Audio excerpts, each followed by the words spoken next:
ಇಂತಹ ಒಂದು ಟೆಕ್ನಾಲಜಿ ಈಗ ಮುಂದುವರೆದಿದೆ. ಅದರಂತೆ ಈಗ ಚೀನಾದ ಮ್ಯಾರಥಾನ್ನಲ್ಲಿ ರೋಬೋಟ್ಗಳು ಕೂಡ ಈಗ ಬಳಕೆಯಾಗ್ತಾ ಇದೆ. ಮ್ಯಾರಥಾನ್ ಅಂತಂದರೆ ಓಡೋ ಸ್ಪರ್ಧೆ. ಅದು ಆ ಓಡೋ ಸ್ಪರ್ಧೆಯಲ್ಲಿ ಜನರ ಜೊತೆಗೆ ರೋಬೋಟ್ಗಳು ಕೂಡ ಓಡ್ತಾ ಇದ್ದಾವೆ. ಅಂದರೆ ಸ್ಪರ್ಧೆಗೆಲ್ಲ ಅವು ಕೂಡ ಭಾಗವಹಿಸ್ತಾ ಇದ್ದಾವೆ.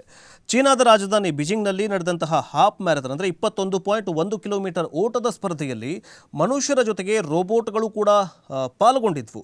ಈ ಹಿಂದೆ ರೋಬೋಟ್ಗಳ ನಡುವೆ ಸ್ಪರ್ಧೆ ನಡೆದಿದ್ದರೂ ಮಾನವರ ಜೊತೆ ರೋಬೋಟ್ ಸ್ಪರ್ಧೆ ಇದೇ ಮೊದಲನೇದಾಗಿದೆ. ರೇಸ್ನಲ್ಲಿ ವಿವಿಧ ಗಾತ್ರದ 20 ರೋಬೋಟ್ಗಳು ಪಾಲ್ಗೊಂಡಿದ್ವು. ಟ್ರೈನರ್ಗಳ ಜೊತೆಗೆ ಓಡಿ ಕೆಲವೊಂದಿಷ್ಟು ರೋಬೋಟ್ಗಳು ಸ್ಪರ್ಧೆ ಪೂರ್ಣಗೊಳಿಸಿದರೆ ಇನ್ನೂ ಕೆಳದವು ಕೂಡ ಉಳಿದ ರೋಬೋಟ್ಗಳು ಅರ್ಧದಲ್ಲಿ ನಿಯಂತ್ರಣ ತಪ್ಪಿ ಬಿದ್ದಿವೆ.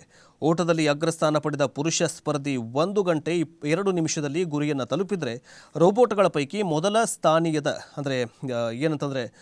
ಸ್ಥಾನದಲ್ಲಿ ಅಂದರೆ ಅವೇ ಮನುಷ್ಯರು 1 ಗಂಟೆಯಲ್ಲಿ 21 ಕಿಲೋಮೀಟರ್ ಅದನ್ನು ತಮ್ಮ ಸಾಧನ ಅಂದರೆ ಡೆಸ್ಟಿನೇಷನನ್ನು ತಲುಪಿದರೆ ರೋಬೋಟ್ಗಳು 2 ಗಂಟೆ 40 ನಿಮಿಷದಲ್ಲಿ ಆ ಒಂದು ಡೆಸ್ಟಿನೇಷನ್ ಅಂದರೆ 21 ಕಿಲೋಮೀಟರ್ ಕ್ರಮಿಸುವುದಕ್ಕೆ 2 ಗಂಟೆ 40 ನಿಮಿಷ ತಗೊಂಡಿದೆ ಅಂತ ವರದಿಯಾಗಿದೆ. ಈಗೇನಂತಂದರೆ ಎಲ್ಲ ಕಡೆ ರೋಬೋಟ್ಗಳಾಗಿದೆ. ನಿಮಗೆಲ್ಲ ಗೊತ್ತಾಗಿರ್ಬೋದು. ವೈದ್ಯಕೀಯ ಆಗಿರಬಹುದು, ಶಿಕ್ಷಣ ಕ್ಷೇತ್ರ ಆಗಿರಬಹುದು, ಸರ್ಕಾರಿಯೇತರ ಕಚೇರಿಗಳಾಗಿರ್ಬೋದು, ಎಲ್ಲ ಕಡೆ ರೋಬೋಟ್ಗಳು, AI ತಂತ್ರಜ್ಞಾನ ಎಲ್ಲವೂ ಕೂಡ ಈಗ ಅಭಿವೃದ್ಧಿ ಆಗ್ತಾ ಇದೆ. ಆದರೆ ನೀವೇನೇ ಹೇಳಿ ಕೊನೆಗೆ ಮನುಷ್ಯನ ಬುದ್ಧಿಮತ್ತೆ, ಮನುಷ್ಯ ಕ್ರಿಯೇಟ್ ಮಾಡಿದ್ದು ಮನುಷ್ಯನ ಕೈಯಲ್ಲಿದೆ. ಈಗ ನೋಡಿ, ಅದೇ ಹೇಳಿದ್ನಲ್ಲ, ಮನುಷ್ಯ 1 ಗಂಟೆಯಲ್ಲಿ 21 ಕಿಲೋಮೀಟರ್ ಓಡ್ದ ತನ್ನ ಡೆಸ್ಟಿನೇಷನನ್ನು ಅಂದರೆ ತನ್ನ ಗುರಿಯನ್ನು ತಲುಪ್ದ. ಆದರೆ ಎಷ್ಟಾದರೂ ಮಷಿನ್ ಅಲ್ವಾ, ಮಾನವ ನಿರ್ಮಾಣ ಮಾಡಿದ್ದಲ್ವ.